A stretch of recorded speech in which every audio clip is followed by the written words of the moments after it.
conectar y están todos conectados. Hay 106 personas conectadas.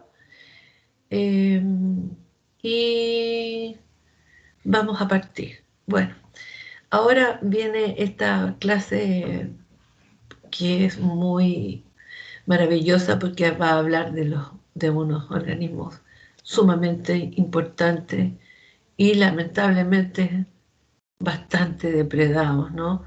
Eh, yo amo los peces, no los como por esa razón, así que nos va en esta, como ha sido durante años que Rodrigo nos ha acompañado en en este mundo de los peces, así que gracias Rodrigo por estar aquí, gracias a todos los que están ahora conectados, así que lo dejo con este importante grupo de animales que ojalá los podamos querer llamar más.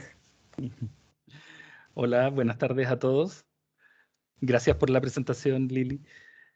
Lo que les voy a presentar ahora es lo más profundo, aun cuando termina siendo igual un barniz, de los peces de aguas continentales, de Chile y Sudamérica. Los peces tienen la ventaja y la desventaja de ser de los organismos acuáticos que están muy ligados al agua. Y por lo tanto, en la medida que la escasez de agua a nivel global va avanzando, su hábitat va disminuyendo y los vamos presionando cada vez más a situaciones que los llevan a un borde de la extinción en la mayoría de los casos. Como les digo, lo primero que tenemos que tener claro es que los peces, junto con algunos anfibios, como los del grupo de los Telmatobius, son los animales que tienen mayor dependencia del agua. Y por ello, tanto la riqueza como la abundancia, también su distribución a nivel local y global, va a depender de esa agua. Son muy pocos los peces que son capaces de moverse a medios marinos y son aún menos los que se pueden mover por el medio terrestre para llegar a otro lugar. Por eso cuando se seca un tramo de río, la mayoría de las veces se mueren los peces y no son capaces de recolonizar. Aquí tenemos dos ejemplos de peces chilenos, nativos y endémicos, ambos. Por un lado, el cafecito es un nematogenis, que es el bagre grande que habita en la cuenca del Maipo y de ahí hacia el sur, que era consumido en tiempo hace 200 años, cuando se hicieron sus primeras descripciones, y ese más verdecito es un diplomistes, posiblemente chilensis, pero hay toda una controversia con cuáles son las especies que hay actualmente. De los peces del mundo, y ahí estamos hablando de los marinos, de los dulceacuícolas, podemos decir que en Sudamérica tenemos la mayor diversidad. Hay casi 9.100 especies de aguas continentales y de la zona costera. Son casi el 27% de los peces del mundo. Así de importante es el cono sudamericano en términos de la biodiversidad de peces. Además, en los últimos 10 años se han descrito más de 100 especies por año. Incluso aquí en Chile, en los últimos 10 años se deben haber descrito unas 3 especies, principalmente del grupo Las Orestias en el altiplano. Eso quiere decir que recién los estamos conociendo. Y pese que nuestro patrimonio de biodiversidad en Chile en particular, que son cerca de 46, 47 especies, dependiendo de quién haga la investigación, tenemos todavía mucho por conocer. ¿Y cómo vamos a cuidar algo que no conocemos? Ni siquiera le podemos poner categoría de conservación, algo que ni siquiera hemos ido a investigar. Entonces es muy relevante poder ir conociendo y hacer catastros de los peces que tenemos en los distintos lugares. Los peces de agua dulce son un aporte a la biodiversidad, aun cuando ocupan muy poquita área. Esa torta que está ahí, en color naranjo, amarillo o algo por el estilo, se podrán dar cuenta que hay un 41.2% de todos los peces del mundo que son de agua dulce de forma primaria o secundaria. Secundaria quiere decir que en algún momento se mueven hacia ambientes que no son de agua dulce, pero vuelven tarde o temprano hacia el medio de aguas continentales. Nosotros debemos tomar en consideración que el agua dulce es solo y uno ve ese número y piensa que es casi una burla, 0,0093% del agua del planeta. Quiere decir que casi el 50% de las especies de peces del planeta viven menos del 1% de agua. Y agua que cada día estamos consumiendo más, agua que nuestros ríos cada vez llevan menos, porque entre que cada vez presionamos más el recurso, lo canalizamos, hacemos grandes represas, regamos, lo utilizamos para nuestro propio consumo, lo desviamos. Además de toda esa presión, cada vez llueve menos, al menos en Chile. Hay otros lugares donde está lloviendo más y eso es parte del cambio climático que estamos enfrentando. Por lo tanto, de aquí a unos 10, 20 años más, vamos a tener zonas que van a estar más secas y otras zonas que van a tener más agua de la que tenían antes.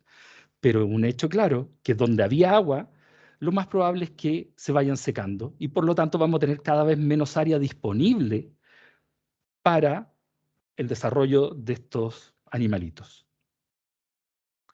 Siguiendo con la misma torta, solo para hacer una definición sobre ese pequeño pedacito que es el 0,6%, que son los diadromos, que son organismos que se mueven con instintos reproductivos, la mayoría de las veces, ya sea hacia el agua dulce, para reproducirse como los salmones y los galáxidos, o hacia el agua salada, al mar, para reproducirse.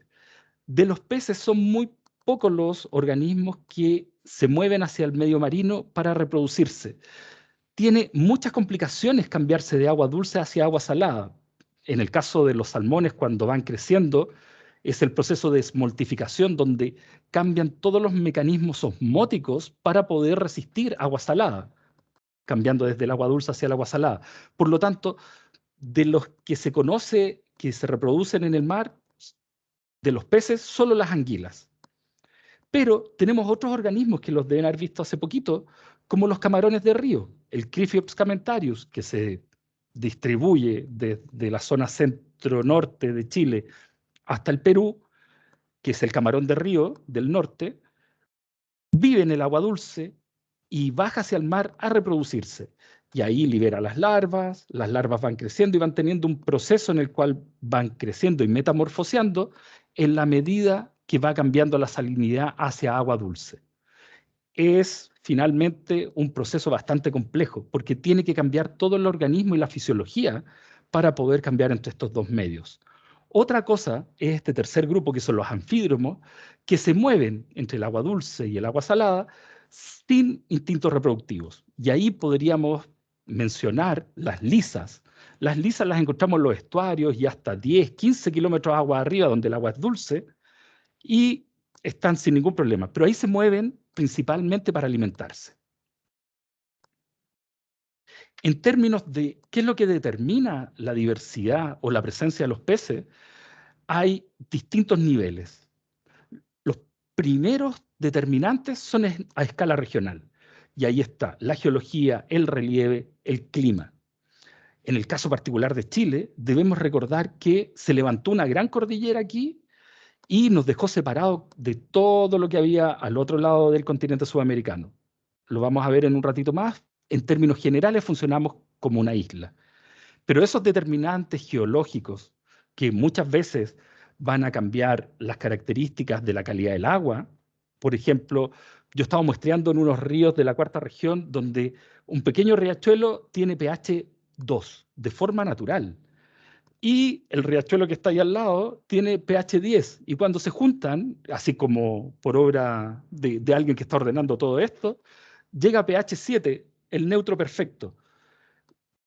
Ese tipo de cosas pasan habitualmente en la cordillera de los Andes, porque a nivel local tenemos vetas de minerales, tenemos surgencias de agua que vienen desde la parte más profunda, que tienen características propias, y entre ellas se van mezclando. Tenemos zonas de altas pendientes, y nuestro clima cambia de norte a sur, desde las zonas desérticas hasta el frío que tenemos en el extremo sur. Bajo esos determinantes primarios, nosotros tenemos cosas que son más a nivel local, pero que dependen de esos condicionantes primarios. La hidrología y la morfología del cauce dependen de la orografía que tiene el sistema. Y eso va a determinar, de cierta forma, qué tipo de vegetación ripariana vamos a tener. Nosotros en el norte tenemos muy poca vegetación ripariana, mientras vamos avanzando hacia el sur, desde el Maule hacia el sur, la vegetación de ribera empieza a tener cada vez mayor fuerza y mayor efecto sobre los ríos y las lagunas que están. Generan un dosel, regulan la temperatura, producen sombra, entonces van cambiando qué es lo que pasa en nuestro sistema acuático. Y finalmente, frente a qué es lo que está sometido nuestro organismo, y aquí yo puse un pececito, pero también los macroinvertebrados, las microalgas y otras cosas más. La química es totalmente distinto vivir en un salar, como en el salar de Atacama, donde la conductividad puede llegar a 200.000 milisiemens, que estar viviendo en el agua prácticamente destilada que podemos encontrar en el sur. Distintos organismos, distintos lugares en los cuales se puede acomodar. Eso, además, sumado con el hábitat que está ligado a la hidrología y la morfología, qué tipo de piedras tengo, la altura en la cual estoy, mientras más alto estoy, las rocas son más grandes, tengo distintos tipos de hábitat. Cuando voy llegando a la desembocadura, comúnmente es limo o arena, todo genera un espacio donde se puede desarrollar el pez. Y eso va a estar íntimamente ligado con la trama trófica en la cual va a estar presente. Si es que el organismo va a ser principalmente omnívoro, si es que va a comer otros peces, si es que come macroinvertebrados o come del plancton. Y eso depende de qué es lo que tiene disponible. En términos generales, vamos a ver que existe una jerarquía de los distintos factores que van a regular o que van a permitir que una población de peces o de cualquier organismo se exprese. Primero los físicos. Por ejemplo, la temperatura, la altura en la cual están, el tipo de sustrato, el caudal. Ese tipo de determinantes van a controlar de forma primaria. Y después los químicos. ¿Qué tantos nutrientes tenemos? Si es que es eutrófico, es oligotrófico, si es que hay algún elemento que podría llegar incluso a ser tóxico, como lo que les mencionaba de los pH muy básicos o muy ácidos, esos extremos también generan problemas y esos están íntimamente ligados a los componentes químicos que tenemos. Y finalmente, las interacciones biológicas, fenómenos de competencia, depredación, entre otros. Ellos regulan la última parte, pero siempre van a ser en este mismo orden. Primero las dinámicas físicas, las químicas y por último las biológicas. Y hablando de qué es lo que tenemos en términos físicos, cuando nosotros vemos el cono sur, vemos que las lluvias y las temperaturas no se distribuyen de forma homogénea. Y ya empezamos a ver nuestra cordillera Los Andes marcando claramente el patrón de temperatura, como también el patrón de lluvias. Si ustedes se fijan, nosotros en el caso chileno, que es esta parte verde en el caso de las temperaturas promedio anuales, la cordillera genera un límite que hace que nuestras temperaturas en general sean mucho más bajas que lo que podríamos encontrar a la misma latitud, pero al otro lado del continente. Siempre lo digo de ejemplo, la temperatura promedio en Arica es cercana a los 14 grados, mientras que la temperatura promedio en Sao Paulo, que está justo al mismo nivel, pero al otro lado, está cercana a los 28. A ese nivel de cambio térmico es el que tenemos. Mucha gente no le gusta las temperaturas frías que tenemos, pero eso también ha generado una regulación de nuestros mismos ecosistemas. Las lluvias, por su parte, que es lo que tenemos a la derecha en este color medio Barney, se fijarán que en Chile las lluvias se concentran en la parte alta, en lo que es el altiplano, en la parte más norte de Chile. Mientras vamos bajando, las lluvias empiezan a pasar a la parte más costera de nuestra distribución. Eso hace que lo que nosotros encontramos como ecosistemas en el altiplano estén relegados a ciertas zonas con lagos, lagunas, bofedales, ríos, toda la gama, pero en una área pequeña. Tenemos incluso lagos bastante grandes. En Chile tenemos el lago Chungará, que es el lago más alto del mundo, de los grandes por lo menos, y al otro lado tenemos el Titicaca, que está como 1000 metros más abajo. Ese patrón de lluvias hace que en el sur nosotros tengamos ríos más grandes. Ese mismo patrón climático de lluvias y temperaturas ha hecho que, si es que uno quisiera ver todas las ecorregiones de aguas continentales del mundo, ya han sido mapeadas de una u otra forma. Y tenemos más de 400 unidades definidas tanto por las temperaturas como por las lluvias que tiene, la cantidad de agua y algunos elementos que están controlando la calidad del agua. Por ejemplo, nosotros tenemos el río Loa, que tiene alta salinidad de forma natural por la zona en la cual está. Lo que les mencionaba, las variables físicas, controlando la expresión de otras variables, en este caso, químicas. Estas 426 unidades a nivel mundial se podrán dar cuenta que Sudamérica tiene una alta distribución y separación entre ecorregiones. Y estas ecorregiones responden a una historia evolutiva común y además algunos procesos ecológicos distintivos dentro de ella. Haciendo un zoom a Sudamérica, tenemos más de 40 ecorregiones. Pero en el caso particular de Chile, no sé cómo hacer el láser de esto. Bueno, si se fijan en Chile, tenemos principalmente 4 ecorregiones. La de Atacama, que es la 338, que es una zona arreica, que no tiene ríos y por lo tanto en términos de peces no es muy relevante. Pero justo en la parte alta tenemos ya la zona que es más altiplánica. Vamos bajando hacia el sur y tenemos la 341, que son todas las vertientes del Pacífico Sur que dan al Océano Pacífico. La 349, posteriormente, nos dice qué es lo que tenemos en el sur, que son los lagos valdivianos, como una ecorregión particular. Y después tenemos la zona más patagónica, que es lo que compartimos con la zona argentina.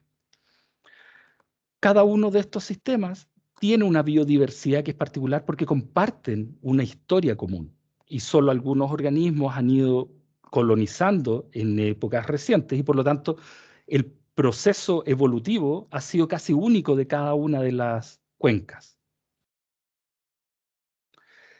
Este es nuestro chilito, lleno de barreras, lo que les decía, una especie de isla dentro de un continente. Tenemos por un lado la cordillera de los Andes, el Océano Pacífico por el otro lado, el desierto de Atacama y el continente antártico. ¿Qué ha producido? Nuestras ecorregiones son totalmente distintas a lo que podemos encontrar al otro lado. Y al otro lado, en Brasil, Bolivia, Colombia, se han desarrollado comunidades y ecosistemas con peces totalmente distintos, donde hay una diversidad, órdenes de magnitud mayor. Nosotros en términos generales tenemos entre 46 y 47 especies, les decía. Entonces, comparado con las más de 5.000 que podemos encontrar en el Amazonas, parece que es muy pobre. Sin embargo, como hemos tenido una historia evolutiva distinta, nuestras especies son sumamente relevantes en términos ecológicos y también para el conocimiento de los mismos peces. Niemeyer y Cereceda, ya hace mucho tiempo, el 84, definió 4 zonas hidrográficas en Chile, que son cuencas que tienen características similares. En el norte, la zona del altiplano, un poquito más al sur, la zona semiárida y subhúmeda, la zona húmeda y la zona norpatagónica. Cada una con ecosistemas tipo totalmente distintos. En la zona altiplánica vamos a encontrar distintos peces como Trichomicterus y las orestias, en bofedales, en los lagos y en los ríos y esteritos que hay. Llega a ser tan increíble que, por ejemplo, el Trichomicterus, que es un bagrecito, el Trichomicterus que habita en el Lauca, el Chungaraensis, que está al lado del lago Chungará, habita una pequeña vertiente, que es la vertiente Malpaso, que está al lado de la casa de la CONAF. Resulta que esa vertiente debe tener 100 metros de largo, 150, y un ancho que no supera los 50 centímetros. Y ese es el único lugar donde existe esa especie. Es así de endémico. Se pierde ese pequeño estero y perdemos una especie. para el patrimonio de la biodiversidad del planeta, no solo para nosotros. Cuando vamos bajando a la zona semiárida y subhúmeda, los ríos se vuelven más estocásticos en términos de su hidrología. Pero en la parte alta todavía tenemos algunos sistemas que son más típicos del altiplano. Estoy pensando en la cuenca del Copiapó, por ejemplo, donde el río durante mucho tiempo no llegó al mar. Últimamente está llegando parte de estos procesos que va cambiando la dinámica de las lluvias y el uso que tenemos también dentro de las cuencas. El Huasco, que es un río muy interesante en términos del límite biogeográfico que implica, porque es el límite de la zona semiárida con ecosistemas típicos del Elqui, del Choapa, entre otros.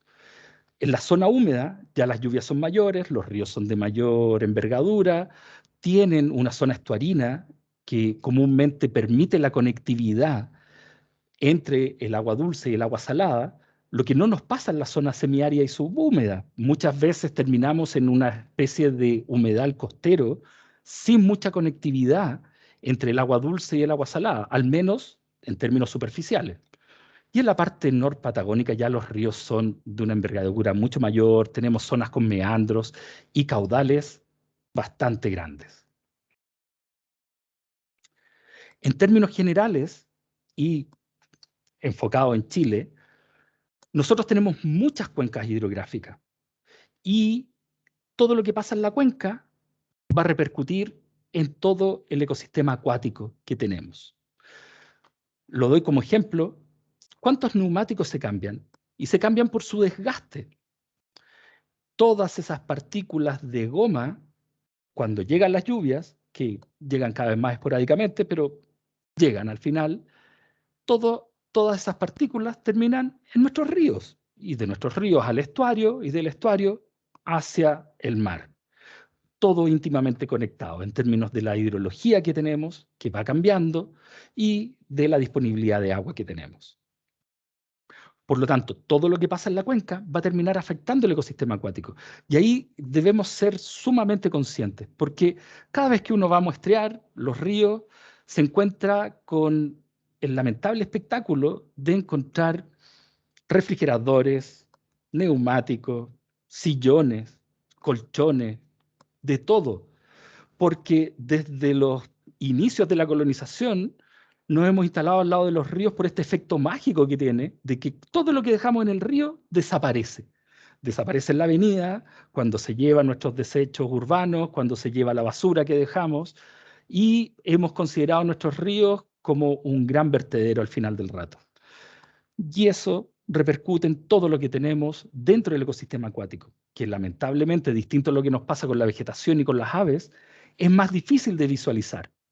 Creemos que los ríos son como una caja negra en la cual no hay muchas cosas, y por eso hemos introducido distintas especies en ellos también.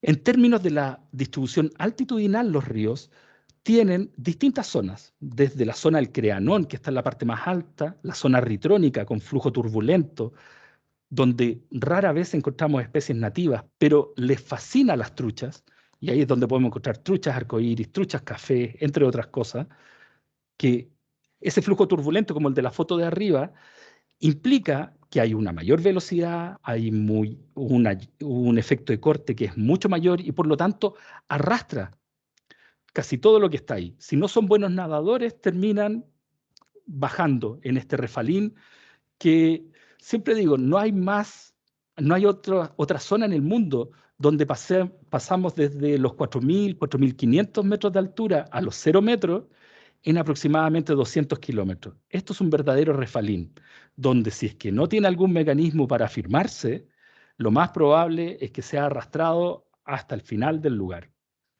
Y en la zona más baja, la pendiente cambia, que es la zona más potámica, donde la velocidad es más lenta, las profundidades son más altas y el tipo de sustrato tiende a ser más pequeño.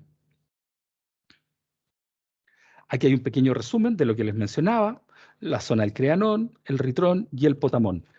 Los peces nativos ocupan principalmente el Potamón. El Potamón es la zona plana. Y adivinen dónde hemos puesto casi todas nuestras ciudades. en la zona plana y le hemos hecho un poco el quite a la zona más alta, donde hace más frío, donde hay más variabilidad térmica y además lluvias, entre otras cosas.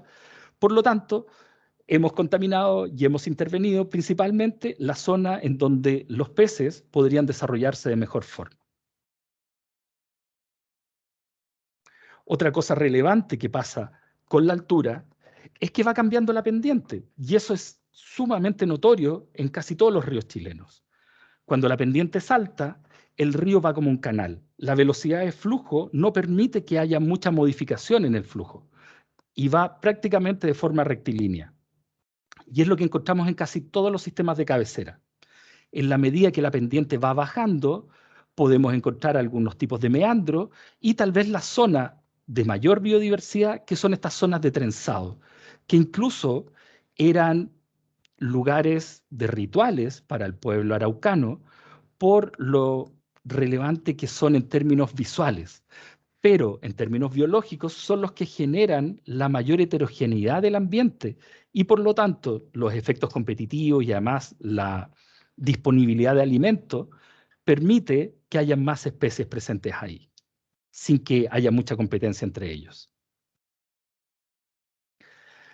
Esta es una adaptación del continuo del río de Banot, que ya tiene bastante tiempo, en donde se vincula bastante bien con lo que les mencionaba, con algunas diferencias, porque en Chile, como les dije, no hay mucha presencia de vegetación en las zonas de cabecera, que es distinto a lo que pasa en el hemisferio norte.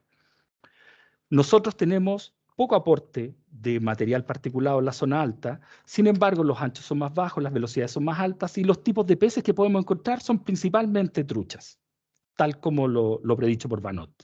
En la medida que vamos bajando, tenemos principalmente organismos que son depredadores, algunos colectores y principalmente fragmentadores, porque ya empezamos a tener aporte de material alóctono, o sea, las ramitas, las hojitas que terminan siendo el alimento de los macroinvertebrados. Los peces que vamos a encontrar en toda esa zona se alimentan principalmente de macroinvertebrados, tanto en la parte más alta como en la parte media. Y en la medida que vamos bajando, las velocidades se hacen más lentas y empieza a haber algunos organismos que son más típicos del zooplancton. Y por lo tanto, los peces que podemos encontrar ahí se alimentan tanto de los macroinvertebrados como del plancton. Por lo tanto, ¿qué es lo que espera? Algo parecido a la gráfica que está a la izquierda. El número de peces, en este caso en el río Cali, va aumentando en la medida que nos vamos alejando de la cabecera.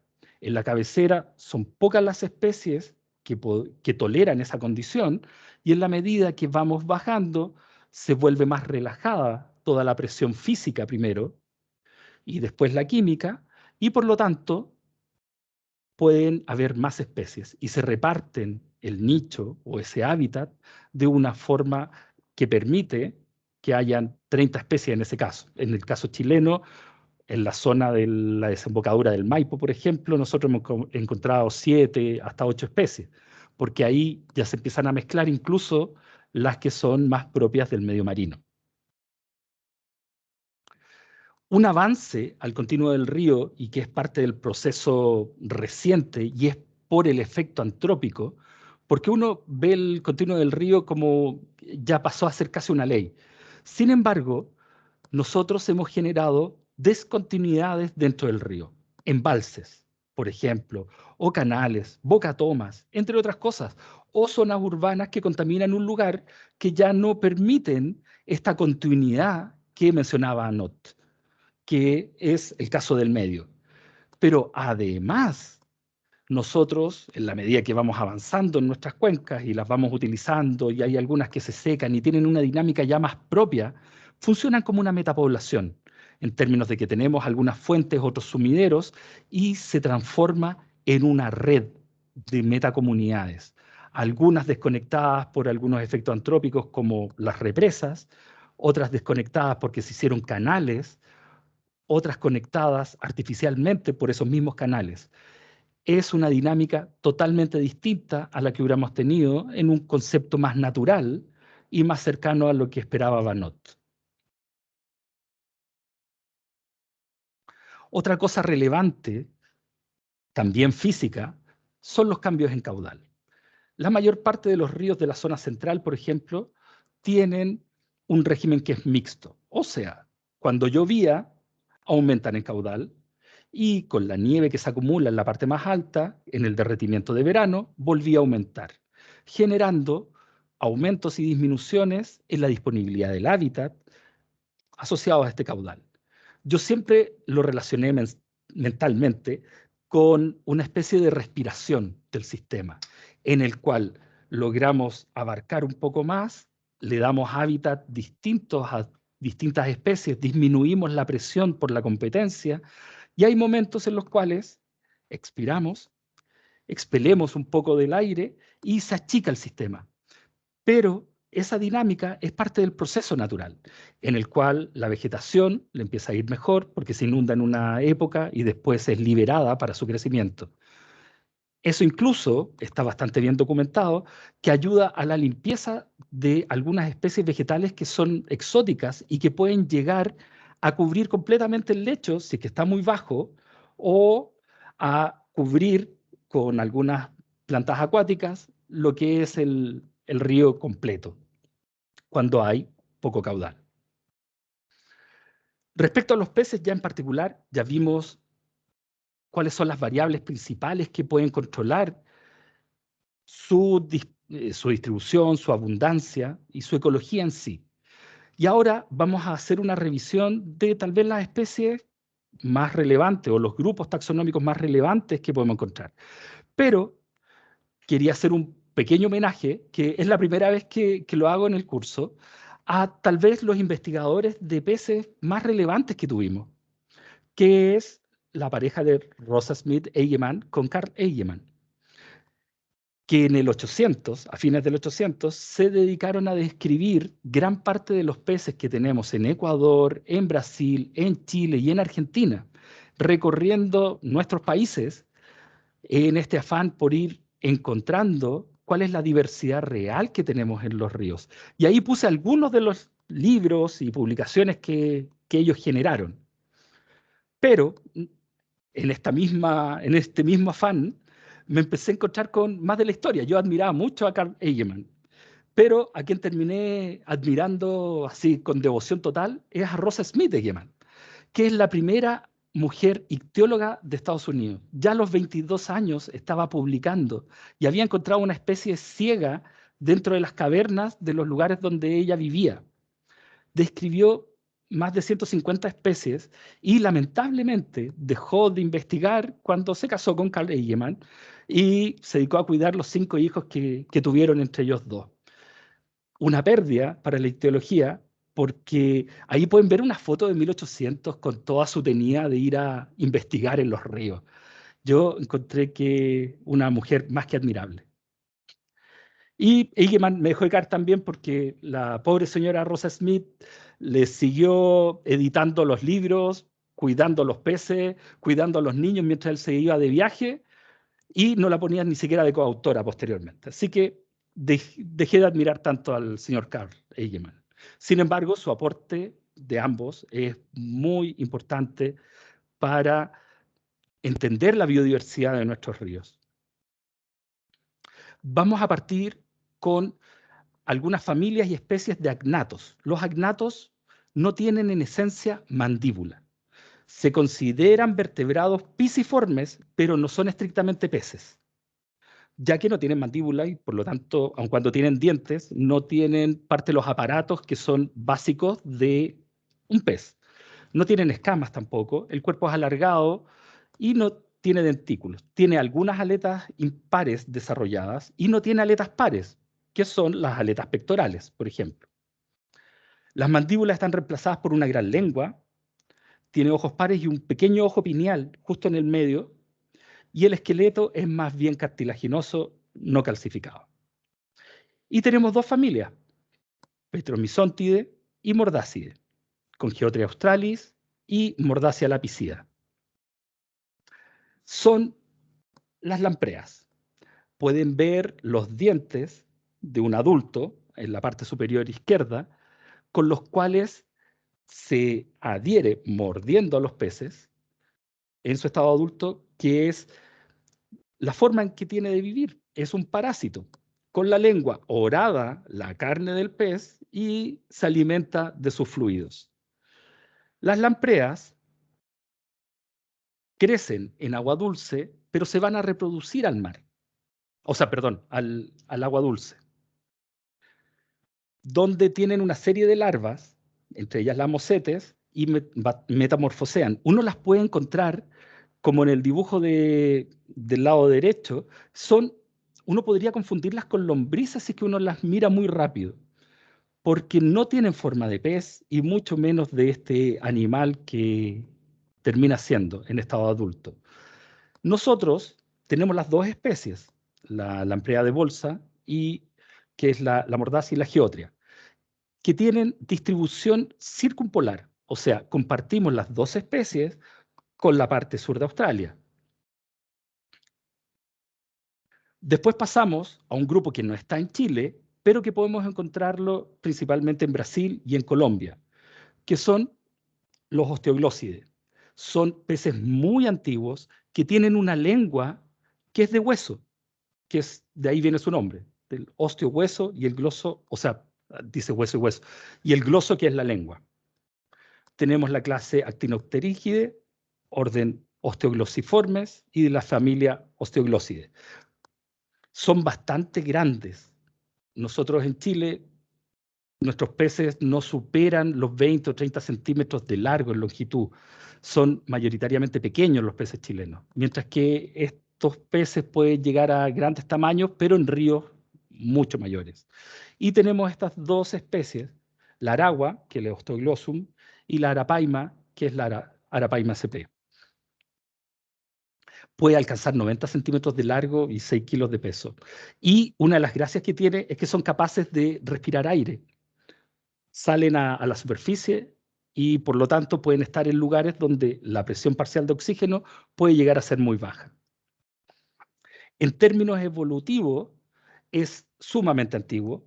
Radiaron cuando posiblemente estábamos en el Cretáceo, estamos hablando de 120 millones de años atrás, y se quedaron principalmente en la zona centroamericana o la parte norte del cono sudamericano, donde se empezaron a separar. Y ahí volvieron a glaciar, o sea, volvieron a radiar. El grupo de los galáxidos lo podemos encontrar en Chile. Tenemos los puyes y las peladillas, que son bastante conocidas en los ríos y en los lagos. Es más, yo diría que son de los pocos peces que se consumen de forma activa. Yo nunca he comido la tortilla de puye, porque son unos peces muy chiquititos, y para hacer una tortilla son como 100 pescaditos, y lo encuentro así casi un sacrilegio de estar alimentándose estos pequeños peces. Son de distribución circumpolar, o sea, los encontramos en Australia, Nueva Zelanda y Sudamérica, y se cree que tienen procesos evolutivos totalmente distintos. El caso de las galaxias Maculatus, que toleran las aguas salinas, cuando estuvo la glaciación, se refugiaron en el medio marino y después fueron recolonizando los distintos sistemas, mientras que la galaxia Platei, que es de mayor tamaño, vivió en algunos sistemas acuáticos que quedaron congelados, pero que tenían agua superficial. Por lo tanto, en la medida que se fue yendo la glaciación, se formaron lagos que están bastante alejados, que mantienen poblaciones viables de galaxias Platei. Aquí tenemos algunos ejemplos. Arriba, ese animalito que está bastante grande es una galaxia Maculatus, mientras que en la parte baja, una galaxia Platei, mientras que en la parte baja tenemos dos galaxias Maculatus. Parte de la distribución, como les mencionaba, circumpolar, con Nueva Zelanda, Australia y parte de Sudáfrica, como los lugares en los cuales podemos encontrarla. Podemos encontrarla también en Argentina, en las islas Falkland o Malvinas, como queramos decirle, y tienen la gracia de, en el caso de la Maculatus, poder ir al mar y después ir recolonizando los distintos sistemas acuáticos continentales. Por ahí en el 1960, 1950, se habían encontrado galaxias Maculatus hasta en Arica, cuando los ríos tenían más agua. y por lo tanto los estuarios funcionaban como tales y había conectividad entre el sistema acuático continental y el sistema marino. Pero en la medida que cada vez tenemos menos agua y cada vez utilizamos más el recurso, esa fuerza que tenían los ríos se fue perdiendo. Y es así como en los últimos años no se había encontrado galaxias, maculatus, más al norte que Concepción o Elitata. Sin embargo, en nuestros últimos estudios que levantamos en el Mataquito y el año pasado en el Maipo, pudimos encontrar galaxias maculatus en estos dos ríos, en la desembocadura del Mataquito y en la del Maipo, lo cual nos tiene bastante felices porque quiere decir que de alguna forma el manejo dentro de las cuencas ha permitido que la contaminación haya disminuyendo. Tienen que pensar que la desembocadura es la que integra todos los efectos dentro de la cuenca, por lo tanto ahí llegan todos los contaminantes, todos los desechos. Es la integral total de nuestra acción dentro de la cuenca. Por lo tanto, que la desembocadura esté funcionando como uno esperaría, como un ecosistema que permite la entrada de estas especies, es un buen indicador de que tal vez vamos a poder tener ecosistemas más limpios en el futuro. Parte de los patrones de dispersión son lo que les mencionaba aquí. Tenemos parte de la glaciación que congeló casi todos los sistemas acuáticos continentales, donde permaneció las galaxias Platei, y después cuando se deshieló fue colonizando los distintos lagos de altura que quedaron. Mientras que en el caso de las galaxias Maculatus se refugió en el mar y entró nuevamente a las aguas continentales, recolonizando, por lo tanto la encontramos en las partes más bajas, mientras que las galaxias Platei las podemos encontrar en los lagos de altura de la zona patagónica. Los caraciformes, que es un grupo altamente diversificado, son de origen más afroamericanos en términos evolutivos y de ahí fueron colonizando incluso la zona europea.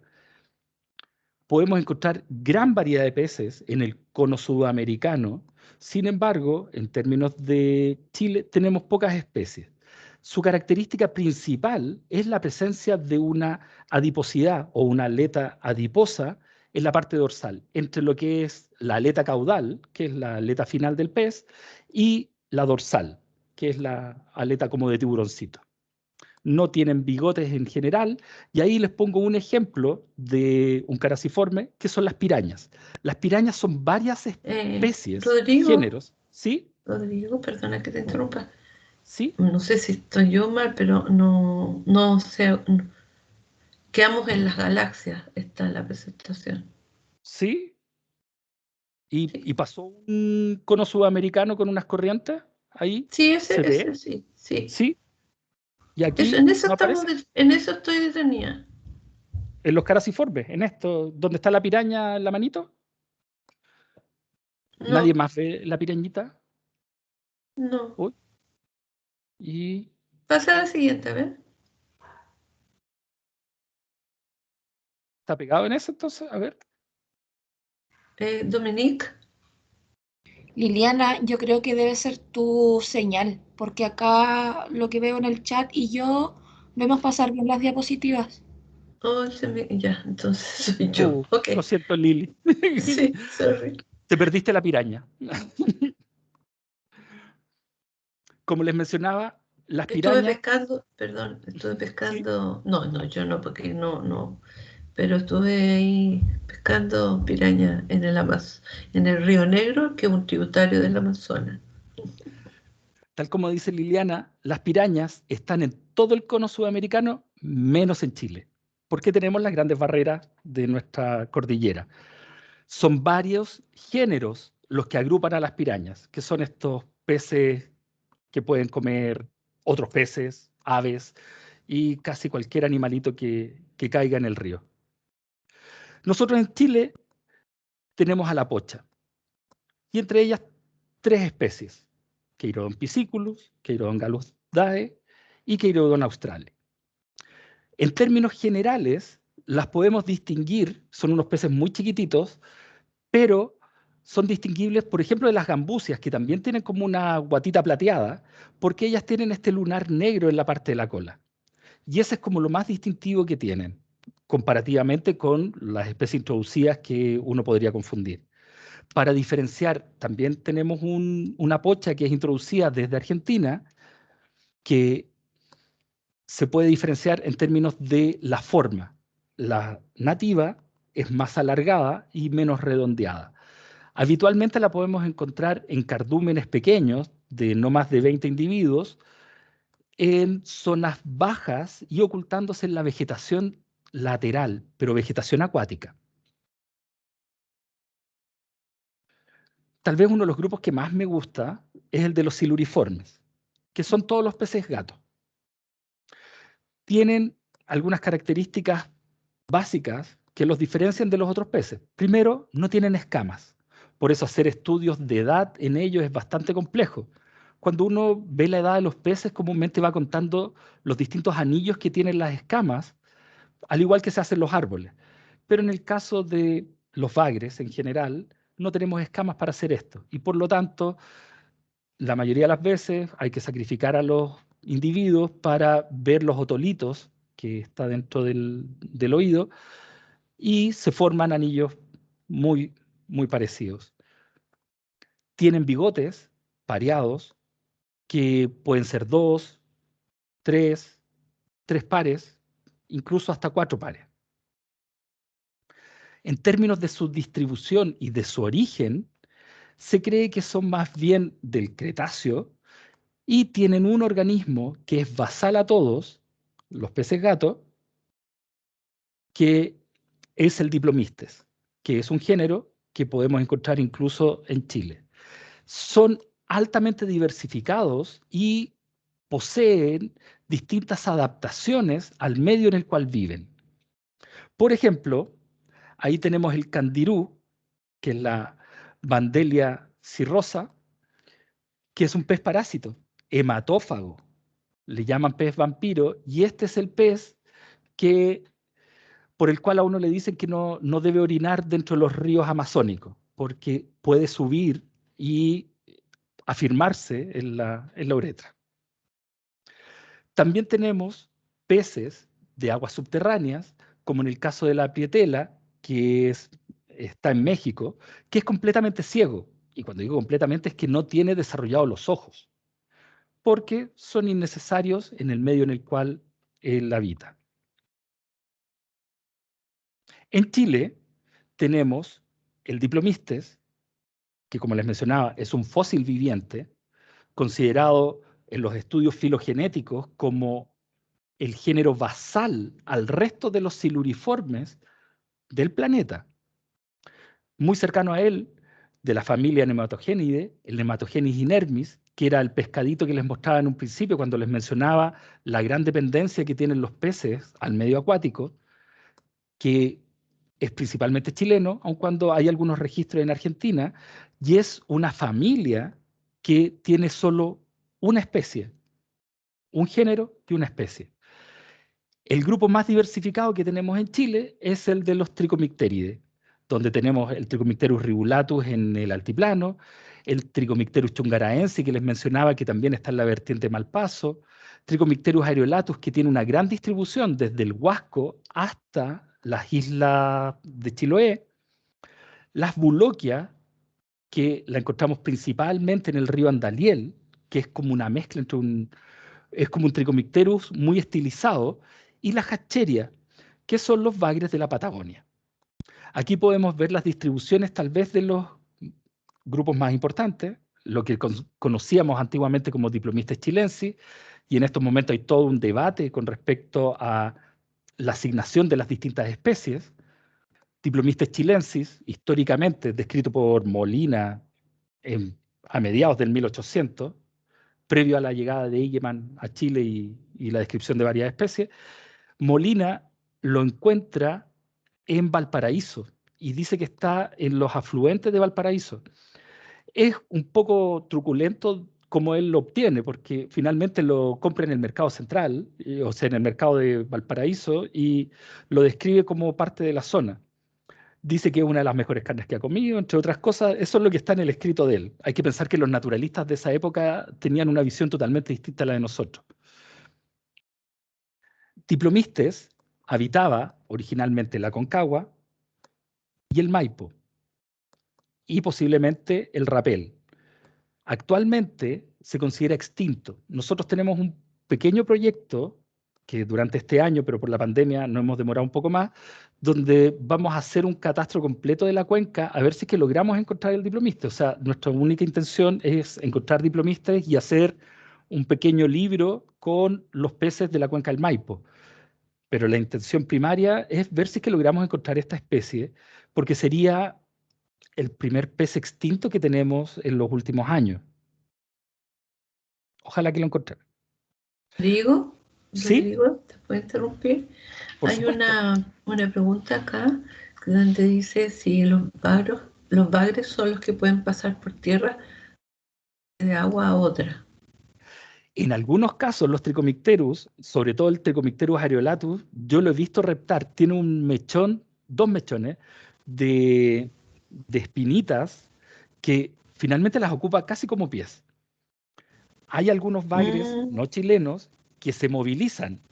Es más, una de las especies introducidas que están en Brasil y en Argentina es el bagre caminante que se desplaza cientos de metros entre lugares.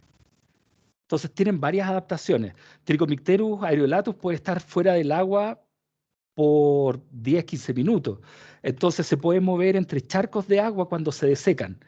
Pero el otro bagre que les mencionaba, ese puede estar horas fuera del agua. Así que sí, tiene adaptaciones para eso y más. Como les digo, es un grupo altamente diversificado donde las adaptaciones al medio de vida han proliferado. Aquí algunos ejemplos. El Diplomystes camposensis, que está en la cuenca del Valdivia, el Trichomicterus areolatus y un Nematogenes inermis chiquitito. En el grupo de los perciformes, o con forma de perca, tenemos el pez chanchito, que es un pez altamente invasor. Lo consideramos una especie exótica invasiva, típicamente de acuario.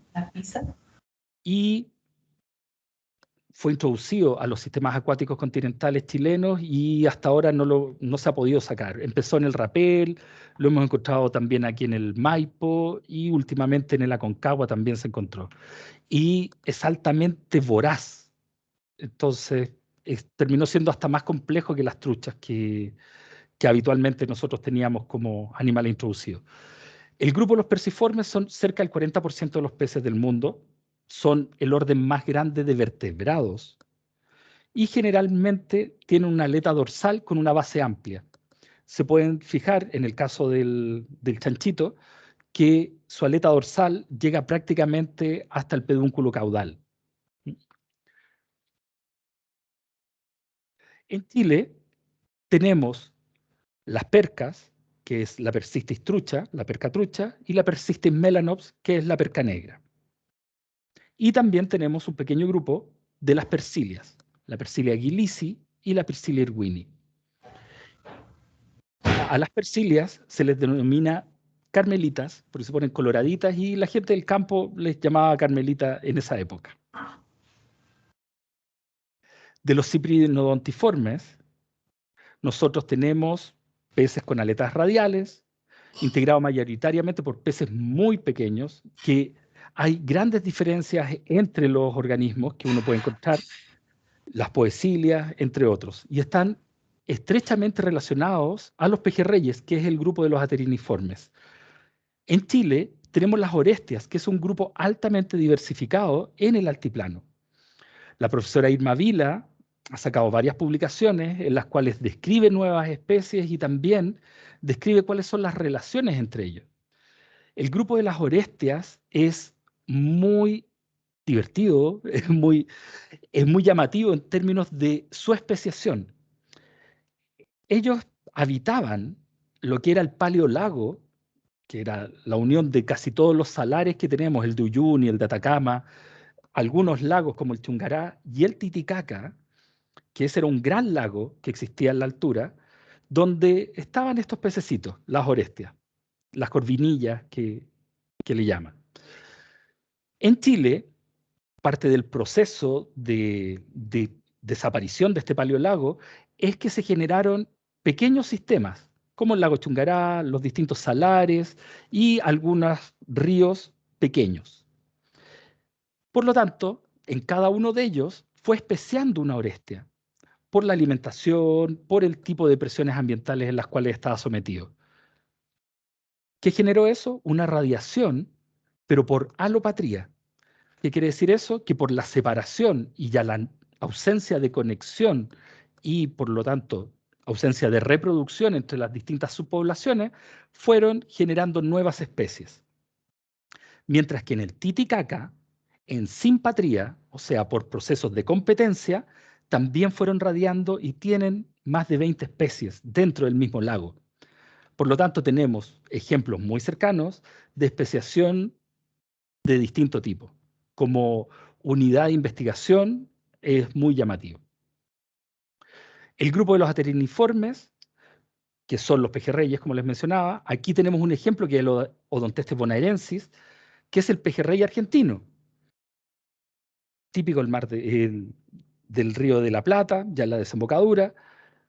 Fue introducido en gran parte de los embalses de Chile y también del resto del cono de Sudamérica. Incluso fue introducido en el mismo Titicaca. Son principalmente de origen marino. Se cree que han especiado o han colonizado recientemente los ríos. Habitan aguas dulces y marinas. Las aletas dorsales están bastante separadas y la aleta anal presenta en su inicio una espina blanda, que tal vez esas son las características más relevantes. Sin embargo, nosotros ya los conocemos que son estos peces alargados bastante rápidos en los sistemas acuáticos continentales y sobre todo en los ríos. Diría que son los únicos Fórmula 1 que pueden estar en la zona de mayor velocidad y que pueden remontar los ríos, aun cuando, al igual que el resto de las especies chilenas, no supera los 1.400 metros de altura. Aquí tenemos otros ejemplos, el Basilistis australis, que es el pejerrey del sur, el Basilistis microlepidotus, que lo podemos encontrar desde la Aconcagua hacia el norte, y los dos tipos de odontestes. Y aquí nos falta todavía el Semotilus, que está en el Loa, pero llega incluso hasta la zona de Perú. En estudios no tan recientes, este estudio ya debe tener como 10 años, se compararon genéticamente los Basilictis, los pejerreyes, tanto el del sur como el del norte, en todos esos sistemas, en el río Huasco, en el Limarí, Apa, Aconcagua y hasta el Valdivia, y el Semotilus, que está en el río Loa. Todas las pruebas genéticas mostraron que son lo mismo, el del norte y el del sur, el Microlepidotus con el australis, pero sí se separan del Semotilus.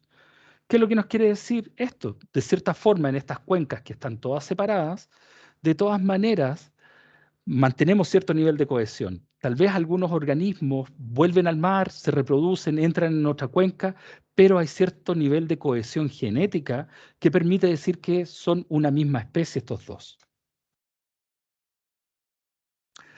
¿Qué es lo que tenemos en términos generales? Y así a forma de resumen de los peces de Chile, que son en general bastante pequeños.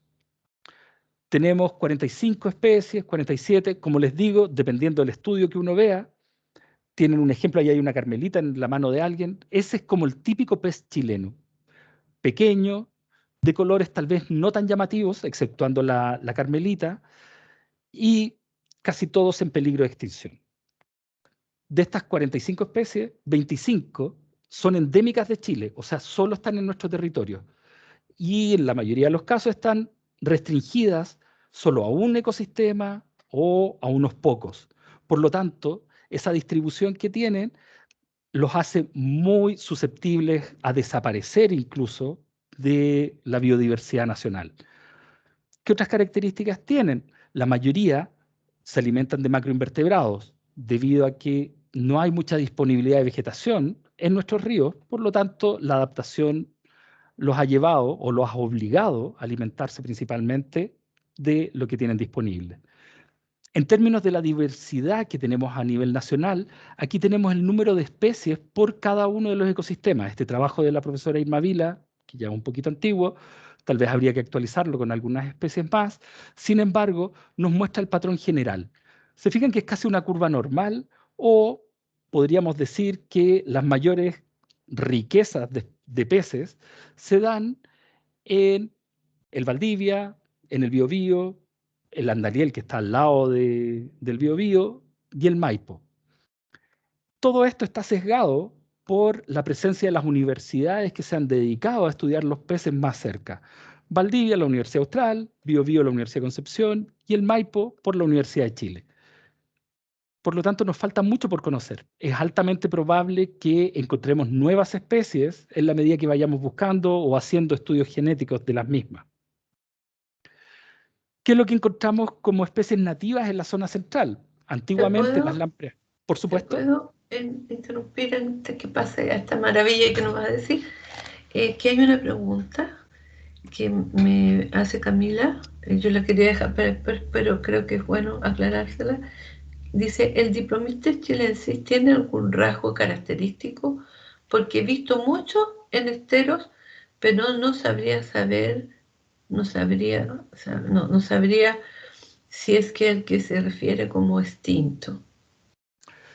El Diplomystes es el que tenemos aquí en esta presentación en la parte baja a la derecha. Tiene varias características distintivas respecto a los otros bagres. De partida, solo tiene un par de bigotes, que es bastante alargado. Tiene forma de toyo, de tiburoncito. Es un verdadero tiburón cuando uno lo ve de lado. ¿Qué más tenemos de características? Bueno, igual que los otros siluriformes, no tiene escamas. La coloración puede ir desde ese color verde a uno naranjo que he encontrado, pero la mayoría de las veces como medio grisáceo. Yo diría que la principal característica es que solo tiene un par de bigotes, para distinguirlo de los otros bagres. Solo Pero un par. solo un par. Porque Se la fijan que en la de foto, arriba, que hay un Trichomicterus, se ven ¿sí? dos pares. 4. 2 pares. Claro, se ven 4 bigotes porque son 2 pares. Perfecto. Ya, gracias. De nada. Bueno, antiguamente teníamos las lampreas, la mordaza y la geotria. Ya no las hemos encontrado. Tal vez, si es que se sigue depurando la cuenca, vamos a poder encontrar algunas que remonten el río. Pero es muy difícil porque ellas tienen que encontrar algún lugar donde puedan reproducirse y dejar sus huevitos y las larvas y que hagan todo su proceso y su ciclo de vida de la parte de agua dulce en estos lugares. Y tenemos altamente intervenido casi todas nuestras cuencas. Si es que no tenemos embalses, tenemos bocatomas, o si no, tenemos canales. El bagre chico lo encontramos en los lugares más increíbles. Y mientras más contaminado al final, como que encontramos mayor abundancia. Tiene algunas adaptaciones, como poder respirar desde las paredes del estómago, que le permite estar en lugares con baja oxigenación, donde finalmente las truchas les va pésimo. Son los primeros en ser depredados por las truchas, aun cuando logran esconderse entre medio de las piedras. El toyo de agua dulce, el Diplomystes, que les mencionaba, prácticamente extinto, seguiremos buscándolo a ver si que encontramos, y si es que alguien tiene un dato y me manda una foto, en cualquier momento yo las acepto y las miro. El bagre grande, que es el Nematogenes inermis, lo encontramos solo en algunos esteritos afluentes del Maipo, en la zona de Talagante, por esta zona donde se junta el Mapocho con el Maipo, que yo diría que es el hotspot de biodiversidad de la cuenca del Maipo y que ha estado hace mucho rato propiciando o por lo menos levantando la mano para que generemos una especie de reserva o algo por el estilo en esa zona, porque ahí tenemos los afluentes de aguas más pristinas del sistema, de toda la cuenca, al entrar ya casi a la cordillera de la costa. Desde los años 70, don Nivaldo Bamondes mencionaba que había un proceso de depuración tanto en el Mapocho como en el Maipo que permitía que la mayor diversidad estuviese en esta zona, como en el Monte, Talagante. Las carmelitas, que las podemos encontrar en el Angostura, entre otros lugares, el pejerrey chileno, principalmente en el cauce principal, los queirodones, la pochita, en cauces laterales donde hay poca contaminación. Percas hemos ido encontrando en el último tiempo, principalmente perca trucha y perca negra también en la zona de Talagante. Y Galaxias maculatus, el puye, que también pensábamos que estaba medio extinto, que lo encontramos hace un año y medio, no más que eso. Por lo tanto, hemos ido recuperando de alguna forma la biodiversidad potencial que debiéramos tener dentro del río. Pero, tal como tenemos fauna nativa, tenemos fauna introducida. Espérate, Y, ¿te puedo interrumpir antes que por pase ese? supuesto, ¿Tú podrías volver al anterior? Ya. Estos peces, por favor, grábenselo así a fuego. Porque en realidad, en el momento de la conservación, en el momento que hoy estamos viviendo, en la cual hay muchas personas que están trabajando en expedientes de humedales urbanos y de expedientes de santuarios de naturaleza, estos pequeños peces nos dan la herramienta por ser objetos de conservación, ¿ya? Y con eso nosotros por último podemos decir, mire, esto es lo único que hay. Hay gente, y yo sé que aquí está un alumno que también había hecho el curso anterior y está acá, que por favor conserven, por ejemplo, este lugar de Talagante, en el monte. Mi padre vivía ahí en ese lugar y mi abuelo murió en ese lugar y de verdad era increíble la biodiversidad de todo, de todo. Ese lugar ya debiera ser, como dice Rodrigo, un santuario de naturaleza. Y nosotros tenemos los peces como objetos de conservación. Rodrigo nos puede dar así un gigante afiche, ¿verdad?, de lo que está pasando. es muy relevante lo que dice Lili. Si, poniéndonos por el lado ambientalista, si nosotros encontramos las mordáceas o cualquier lamprea que necesita moverse a la parte alta, uno podría incluso frenar algún proceso de poner una barrera como fuese una gran represa, porque son peces migradores y uno tiene que, de cierta forma, conservar ese proceso de migración. No todos los proyectos van a poder ponerle escaleras o algún sistema lateral. Por lo tanto, van a tratar de optar por estar en otro lugar que no sea el lugar donde están estos peces migradores. El caso del toyo de agua dulce. Podemos encontrar distintas especies de diplomiste, pero están todas, absolutamente todas, en peligro crítico y son consideradas raras, además. Por lo tanto, son un objeto de protección altamente llamativo. Las carmelitas, en peligro de extinción. El resto está todo vulnerable. Entonces, son la herramienta que tenemos a veces para poder proteger un lugar. Rodrigo, y bueno, yo varias veces lo he pensado, pero creo que nunca te lo había dicho porque estoy tan lejos y a veces se me olvida. Y la verdad que yo creo que las personas del Ministerio de Medio Ambiente no tienen idea de esto, a veces, porque yo te digo, o sea, yo he estado en reuniones, le hemos hablado cuáles son los objetos de conservación de algunos lugares, ¿verdad? Y que hay centrales de paso que también no nos sirven No son para estos inocuas, peces.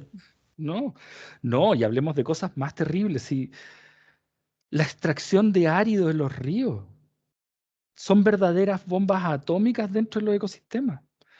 Secan una parte, sacan el fondo, lo mueven todo, llenan de sólidos en suspensión hacia aguas abajo. Uno puede ver en el Google Earth los manchones de sedimentos viajando hacia abajo.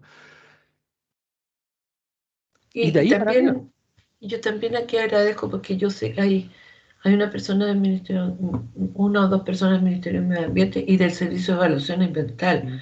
Y esto debiéramos, la verdad, esta clase y otras clases más, dársela a las personas que en el momento que tienen que evaluar estos proyectos, ¿verdad? Como todo, el relleno también, el relleno el relleno de los humedales, las centrales de paso, La desecación de los humedales, haciéndole zanjas laterales. la Tenemos, extracción de árido es una cosa terrible, terrible. Nosotros en la costa que es el momento que tienen las lisas, ¿no? Aunque las lisas es marino, ¿no? Pero ocupa el medio acuático continental y está en categoría, si mal no recuerdo. No, no Bueno, pondría mis eso manos al también, fuego, pero está en categoría. ese es el otro problema también, ¿verdad? Mm. De que nos pasa también con las plantas, o sea, de repente dicen, te cambian entre gallo y medianoche plantas que estaban en peligro de extinción. ¿Sí? Nosotros los botánicos en las reuniones estamos hablando de esto Sí. y, y los cambian de categoría como que, y En además que la, reuniones a puerta cerrada. claro, Ah, y además que las desesperante. categorías de conservación además, tienen que ser por regiones, Mm. no Por pueden supuesto. ser No así pueden a ser nivel nacionales. país. Y eso Porque también está en la distribución tienes efectos bordes y claro. esas poblaciones que están en los bordes son más susceptibles de perderse que una que está en el centro. Incluso cuando estamos hablando de cuencas que están separadas entre sí. Es más fácil que se pierda el Trichomicterus del Huasco, que es el límite de distribución norte, a que se pierda el Trichomicterus del Maipo. Entonces, no pueden tener la misma categoría. Pero también debo decir que se están haciendo esfuerzos. La Seremi Medio Ambiente de la región metropolitana lleva a cabo lo que es el seguimiento de la norma secundaria de calidad del agua, donde se levantan macroinvertebrados, se levantan peces.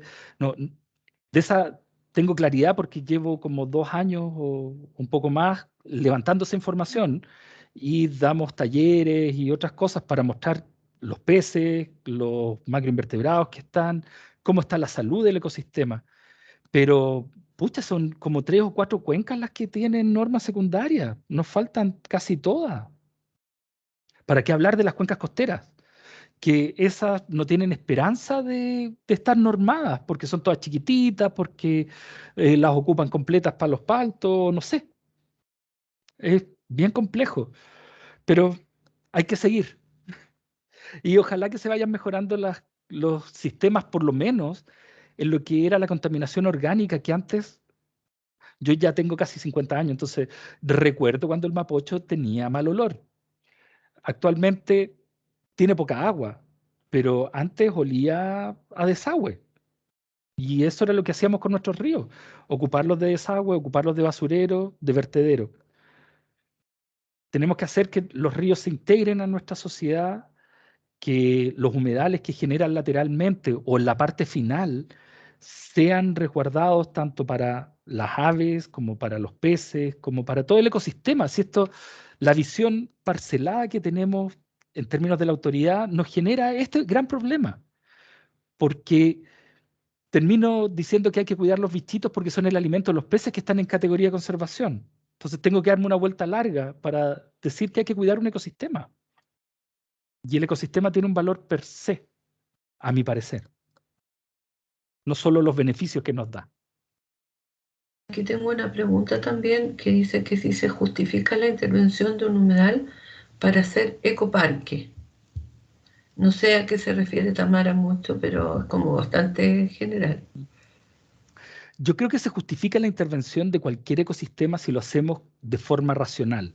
Yo no soy de los que piensa que hay que prohibir todo, pero sí tenemos que ser inteligentes en la forma en que los usamos. Somos parte del ecosistema. Yo creo que hay varios humedales costeros que debiéramos meterle mano fuerte y firme para sacarle el sedimento que se ha ido acumulando, que los va a desecar o los va a eutroficar. Y eso va a ser una intervención es como cirugía mayor en una persona, pero es su posibilidad de vivir 30 años más, 40 años más, 50 años más como humedal. Porque lamentablemente, como cada vez tenemos menos agua, ya no hay fuerza para romper la barrera que los une con el mar y por lo tanto se van acumulando los sedimentos, los nutrientes. Uno ve todas las aves que se ven tan bonitas, pero las aves junto con comer ahí también hacen sus necesidades ahí y esas son fuentes de nitrógeno y fósforo que eutrofica el sistema. Entonces cada cierto tiempo hay que limpiar. Yo creo que hay que tener intervenciones dirigidas, bien pensadas, bien estudiadas. Y ahí es donde tengo mi gran problema. Nos falta mucho estudio. Entonces terminamos haciendo lo que nos tinca, lo que a alguien le funcionó, y ahí empiezan los problemas. Pero los ecoparques suenan bien, pero hasta la mejor intención puede resultar muy mal si es que uno no lo estudia de la forma adecuada. Volviendo a los pececitos introducidos, porque hemos introducido gran cantidad de peces. Aquí no lo menciono, pero si ustedes van al Museo de San Antonio, van a encontrar un esturión que encontraron en la desembocadura del Maipo. Esturiones, porque hemos tenido instituciones tan importantes como la Fundación Chile que se ha dedicado a introducir cuánto bicho ha encontrado a nivel mundial, pensando que en algún momento le van a pegar el palo al gato. Y aunque suene súper feo, nunca han invertido esa misma cantidad de recursos en investigar lo que tenemos. Fíjense en el pescadito que está justo arriba. Es prácticamente igual al diplomistes, al toyo de agua dulce. Prácticamente igual. Y es el Ictalurus punctatus, que es un bagre, pero del hemisferio norte. Nosotros, en vez de haber traído ese pececito a la cuenca del Maipo, debiéramos haber estudiado bien nuestro toyo, lo tendríamos en niveles poblacionales altos y tendríamos un recurso para exportar incluso. Pero es más fácil traer toda la maquinaria de producción de salmonidios, de bagres, de agua dulce, entre otras cosas. La trucha café y la trucha arcoíris han generado grandes problemas en nuestros ecosistemas, son altamente depredadoras, muy agresivas con la fauna nativa. Nuestros peces son pequeños, por lo tanto, terminan siendo el alimento de las truchas en la mayoría de los casos. Gambusias. Las gambusias se introducen en general para controlar las larvas de mosquitos. En inglés les dicen mosquito fish. Y se introducen, anualmente ponen en los sistemas. Últimamente, además de la gambusia común, que allí dice que es la Aphinis, pero puede ser Aphinis o Holbrookii, metieron otra especie que es el Cenestedón, que es la gambusia moteada. Y también metieron las Genincia, dos especies más que encontramos en el Maipo por todos lados. Y la carpa. La carpa tiene efectos nocivos en términos de resuspensión de nutrientes, también son muy depredadoras, generan problemas en casi todos los humedales, porque propician la eutroficación y por lo tanto la muerte de la vegetación acuática y la proliferación de las microalgas dentro de la columna de agua. Y además tenemos el pejerrey argentino, que ahí tenemos a un caballero con un gran pejerrey argentino. La mayoría de las veces, la fauna introducida se mete en nuestros sistemas, las primeras por lo menos por nostalgia de mucha gente que llegaba de Europa, estoy hablando de 1800, traían los pececitos porque eran los pececitos a los cuales ellos estaban acostumbrados. Así llegó la carpa, así llegaron las truchas. Pero tal vez más grave, que como nuestros peces son pequeños, mucha gente piensa que no tenemos peces. Y entonces estos ríos que están pelados, hacemos un favor al ecosistema llevando la truchita, el pejerrey, entre otras cosas. Yo he tratado de conversar con los arrieros, porque muchas veces he subido a la cordillera a muestrear en la parte más alta, y ellos cuentan de cómo antiguamente ellos mismos llevaban la truchita desde un lugar para el otro lado y somos los vectores de la proliferación de las truchas. Actualmente tenemos trucha arcoíris en el Parque Nacional Lauca, en el río, o sea, en el río Chungará y en el lago Chungará. Han tratado de sacarlas y es imposible.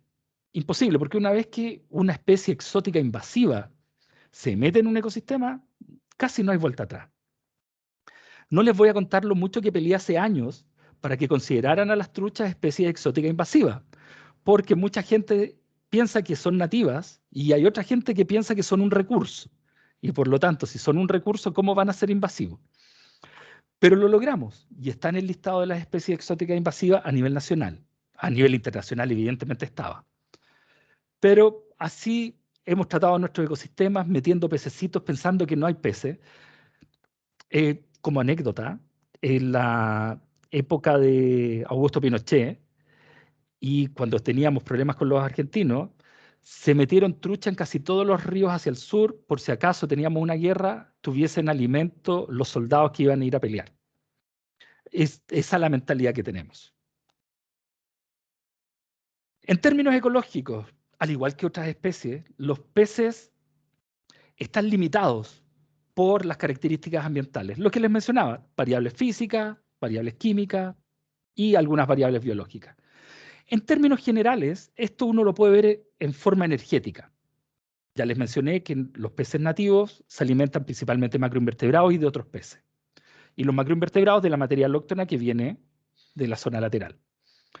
Si estamos en un gradiente ambiental, por ejemplo, salinidad, pH o temperatura, como sale ahí, si la energía que tengo que gastar para poder vivir en una zona altamente salina no me da para sobrevivir, me muero. Si no me da para crecer, no crezco. Y si no me da para reproducirme, no me reproduzco. Y es en ese orden.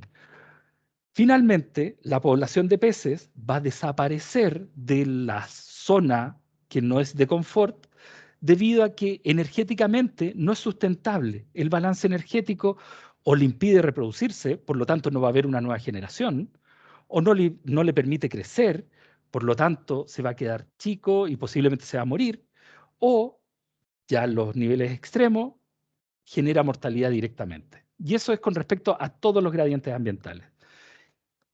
Por lo tanto, los cambios en salinidad, los cambios en temperatura, que cada vez vemos que nuestros ríos tienen mayor temperatura porque el dosel se ha ido perdiendo y además hay menos agua y por lo tanto la resiliencia térmica que tiene nuestro sistema se va perdiendo. Eso pasa con los humedales, las lagunas costeras y los ríos.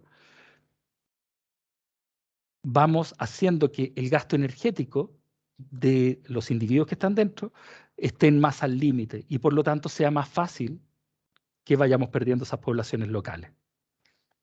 Si lo vemos en un gradiente general, que me gustó mucho este gráfico, es totalmente gringo y me comprometo a traducirlo para una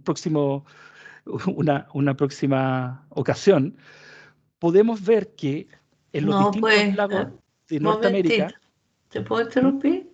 Por supuesto, No, les manda eso mismo en castellano. No esperes también la otra puede ser. versión, pues, Lo voy a hacer. así que si En los no puedes, distintos lagos, ¿Mm? Lo traduciré. En los distintos lagos, cuando estamos en sistemas que son oligotróficos, podemos encontrar salmonidios y existen algunos tipos de refugio, incluso para los sistemas que son más fríos, incluso algunos templados. Pero esas mismas especies, si es que hay más eutroficación, o sea, hay más nutriente y por lo tanto mayor proliferación de microalgas, se van perdiendo y empiezan a aparecer las percas. Y finalmente, lo único que encuentran en sistemas que son templados, que son más cálidos, inclusive si son eutróficos o mesotróficos, son bagres principalmente. Y es nuestro Ictalurus. Por eso es que los Ictalurus que hemos encontrado en la cuenca del Maipo están en la laguna Carén, que está altamente eutroficada, sin contar todas las veces que había hasta una lechería que echaba los residuos ahí y uno veía natas de microalgas y muy poco oxígeno. Yo, ayudando a un profesor de la USACH, buceé un par de veces en la laguna poniendo unos dializadores para ver flujos químicos entre el sedimento y la primera parte de la columna de agua y era realmente asquerosito. Así que no se los recomiendo. Y ahí el Ictalurus le va muy bien, pero nuestros bagres son más delicados y por lo tanto necesitan aguas más frías y más tendientes a ser oligotróficas. Todavía nos falta tener un mapa parecido a este y estoy trabajando en eso para nuestros peces y poder ir conociendo los rangos de habitabilidad en los cuales ellos se puedan desarrollar.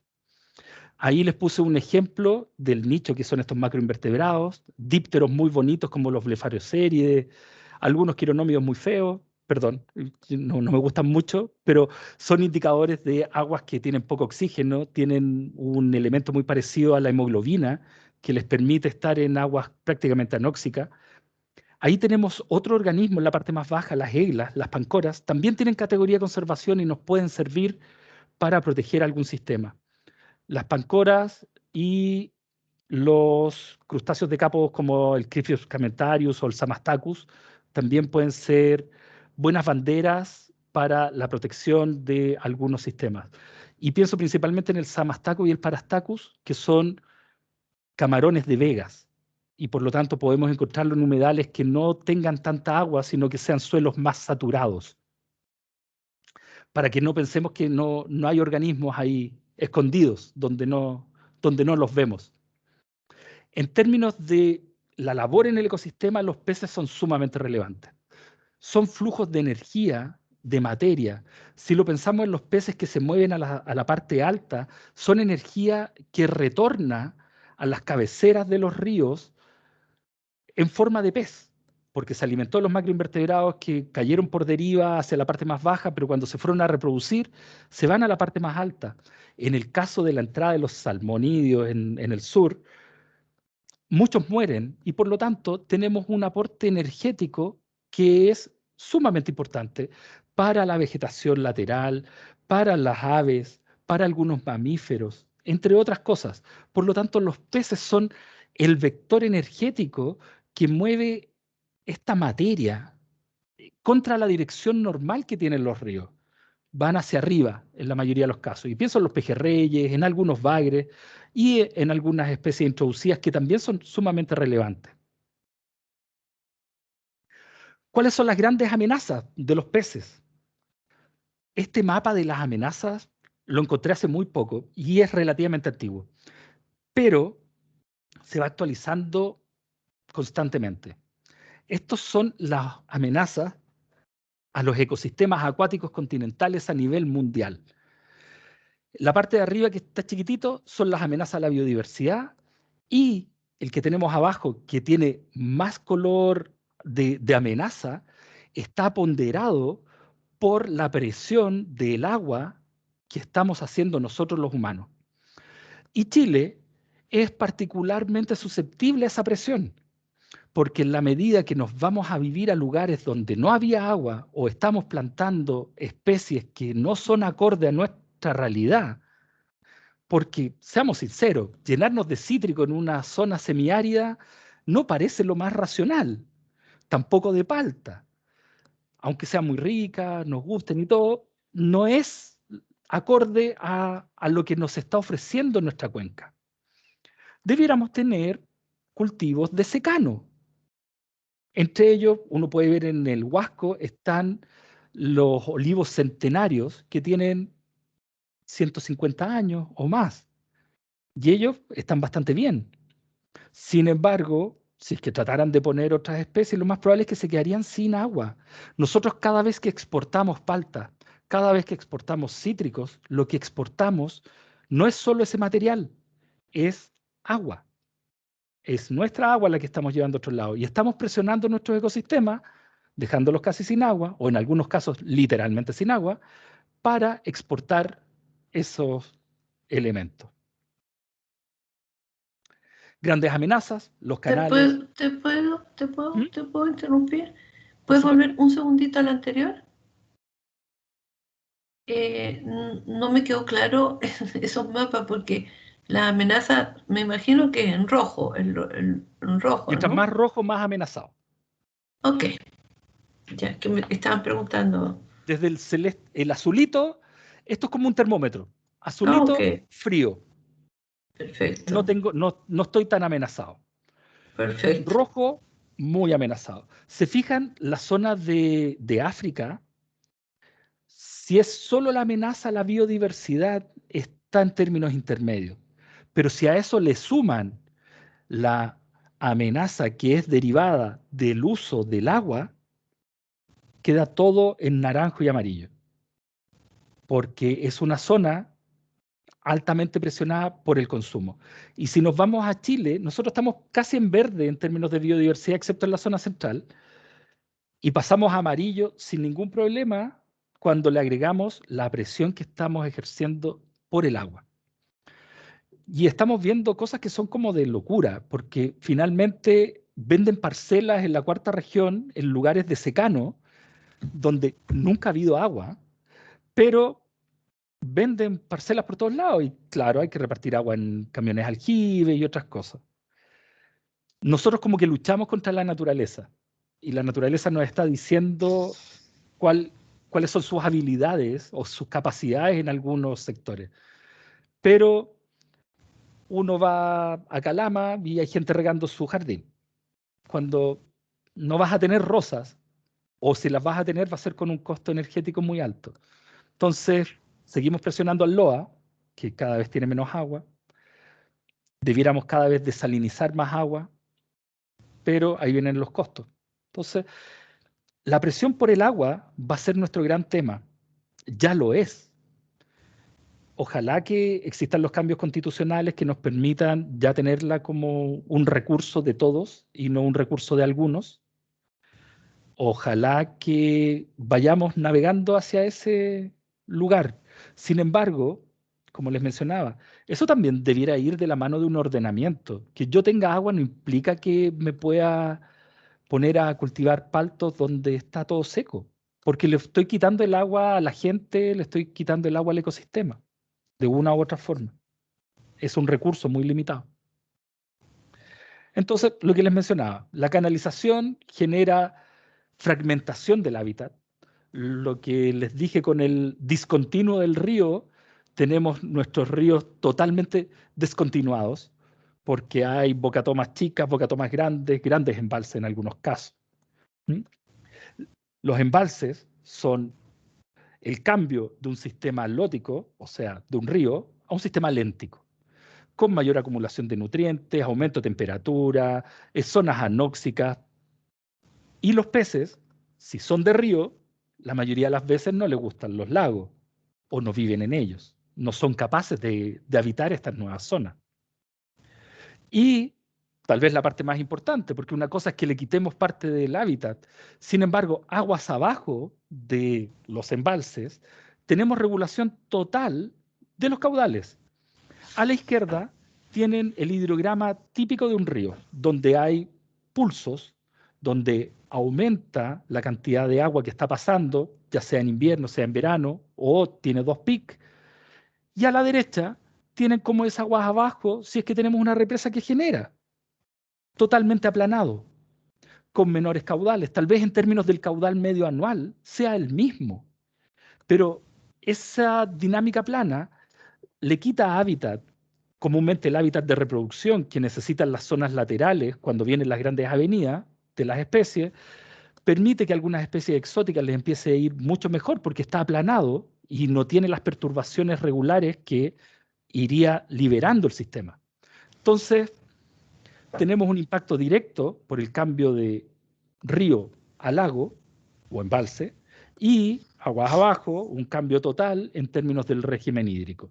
¿Qué es lo que hace una represa que genera? Durante el día no necesita generar electricidad.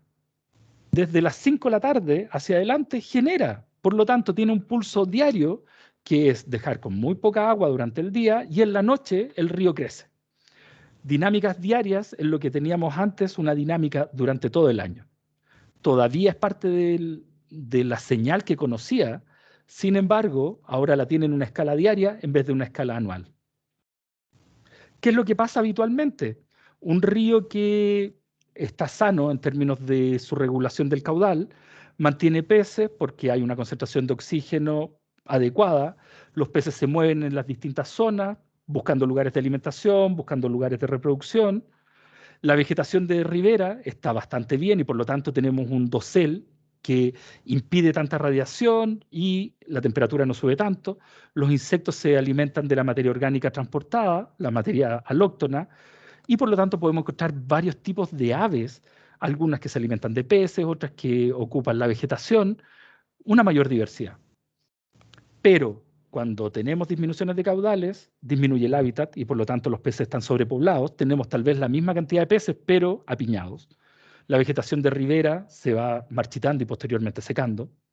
Los insectos que empezamos a tener son indicadores de aguas contaminadas, que la mayoría de las veces no son parte del alimento de los peces. Y finalmente terminamos perdiendo toda la biodiversidad porque ya las aves también se van, los peces se mueren, es lo que empezamos a ver en estos sistemas que están sometidos a cambios de caudal tan drásticos. Otro gran problema que tenemos es la extracción de agua.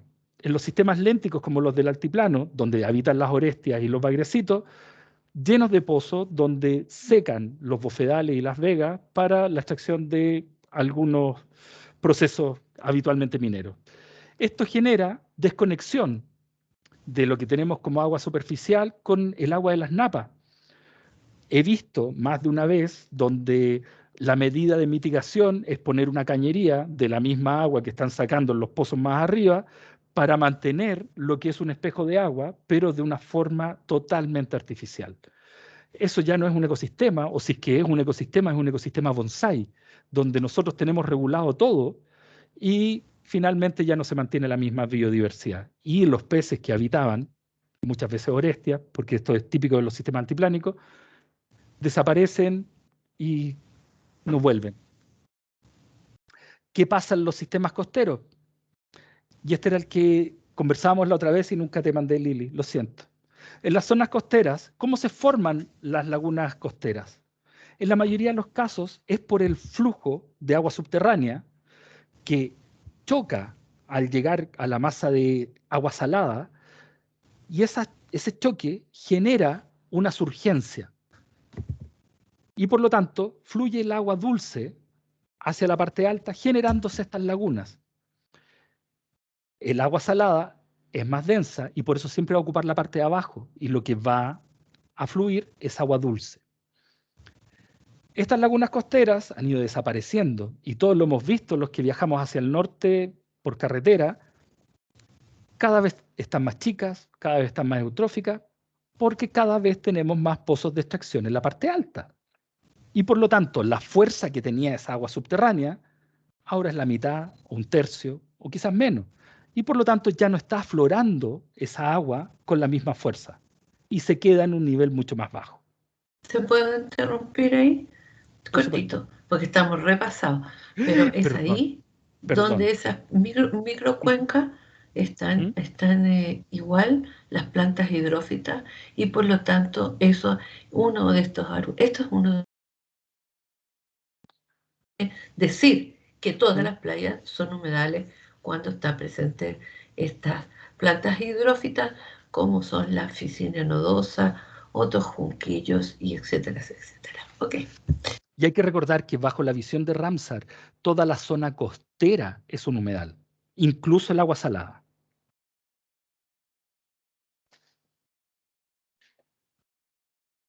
Bueno, las introducciones de especies siempre ha sido un gran problema para los peces.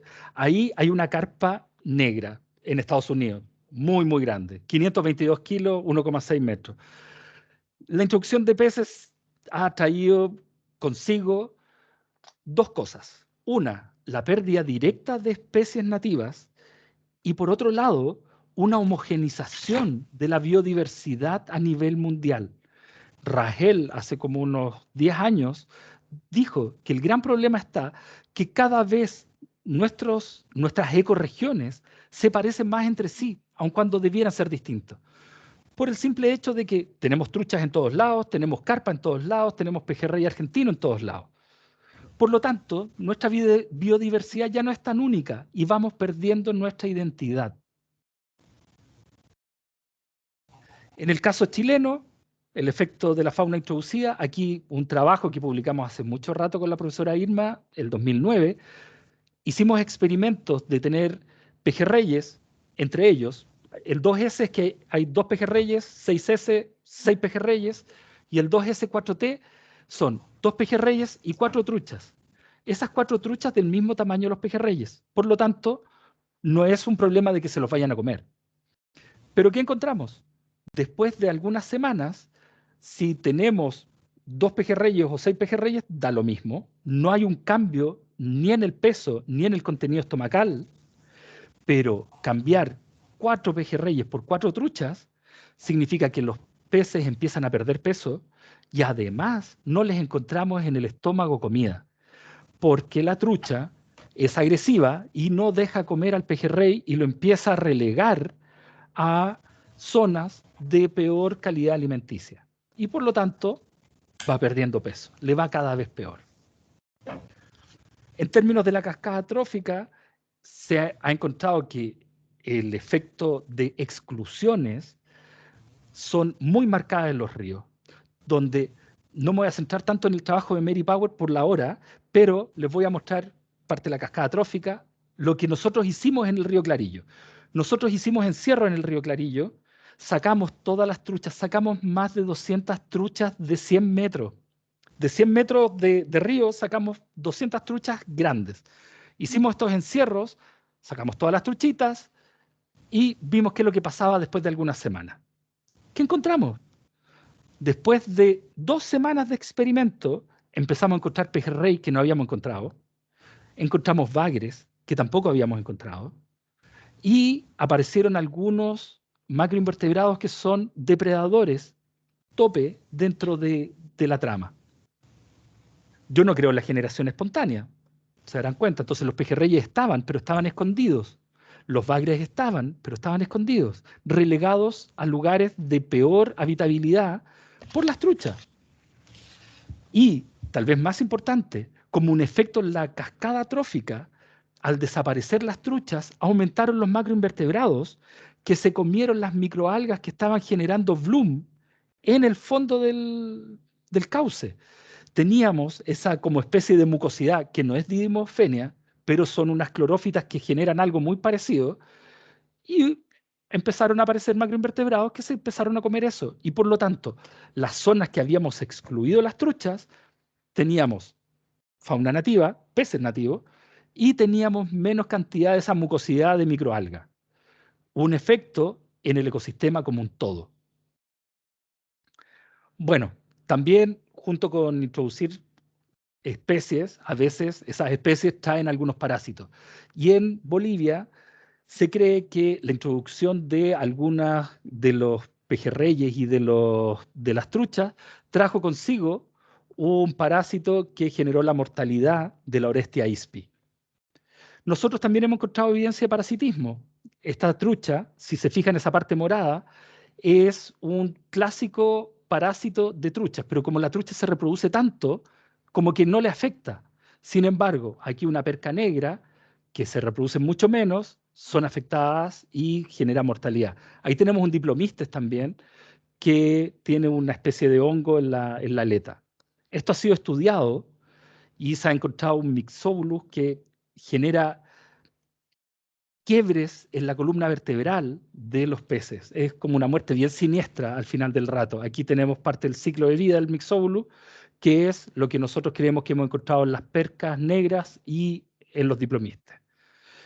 Y como estamos en los humedales, y no voy a seguir tanto más, el efecto de la introducción de las carpas.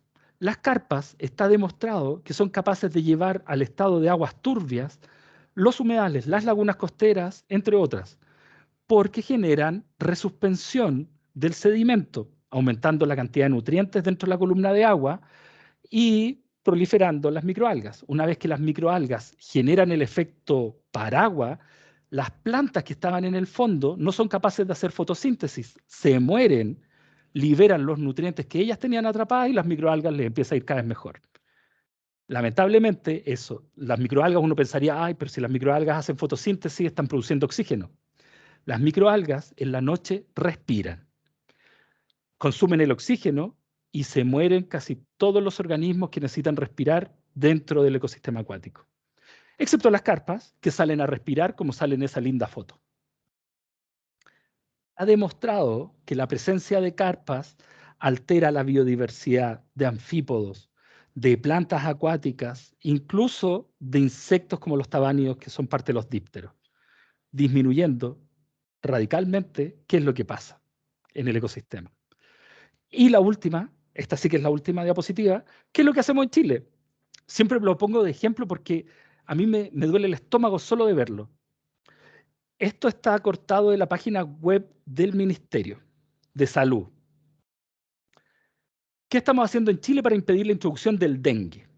Bueno, a mediados del año 2000 se tomó conocimiento de la presencia del vector en la isla de Pascua y sin ningún estudio, sin ninguna cosa, vamos llevando gambusia a los sistemas acuáticos que están dentro de los cráteres de los volcanes de la isla Pascua, porque no había nada mejor que meter un pescado introducido dentro de la isla que está más alejada del continente. Yo no sabría decirle en estos momentos qué zooplancton había antes de eso, qué microalgas habían antes de eso, porque posiblemente ya se lo comieron todo, o lo que queda es solo una pequeña parte de lo que había antes. Y Rodrigo, alguna literatura, perdona, ¿sí? te voy a parar. Vuelve a aquí hay varias personas que son de Rapa Nui, o sea, nuestra isla de Pascua, a la que tú estás haciendo referencia. Y la verdad que lo que tú comentas, bueno, estas gambusias no solamente han dejado desastres en el continente, sino que también en la isla, me imagino. Yo no sé, aquí hay gente de CONAF que está de Rapa Nui, así que esperamos los comentarios de ellos con respecto a qué ha pasado con esto, ¿no? Sí, lo importante es que yo digo lo mismo con respecto a los humedales en general. No importa qué es lo que hagamos, pero tiene que ser estudiado. Entonces, llegar y pensar que la solución que tenías aquí en el continente te va a dar resultado en la isla es una locura. Entonces, faltó estudio, faltó preguntarle a los que sabían de ecosistemas acuáticos continentales, van solo a paliar un problema que es grave. Es cierto, el dengue es grave, pero no sé si es que esta es la mejor solución. Y le faltó estudiar un poco más. La literatura, que les recomiendo Gracias. alguna en particular, que la de las ecorregiones, la de los problemas de conservación de biodiversidad de peces en Sudamérica, es un trabajo fenomenal, muy, muy bueno, reciente, de 2016. Algunos trabajos chilenos de filogenia, ver los siluriformes como los diplomistes.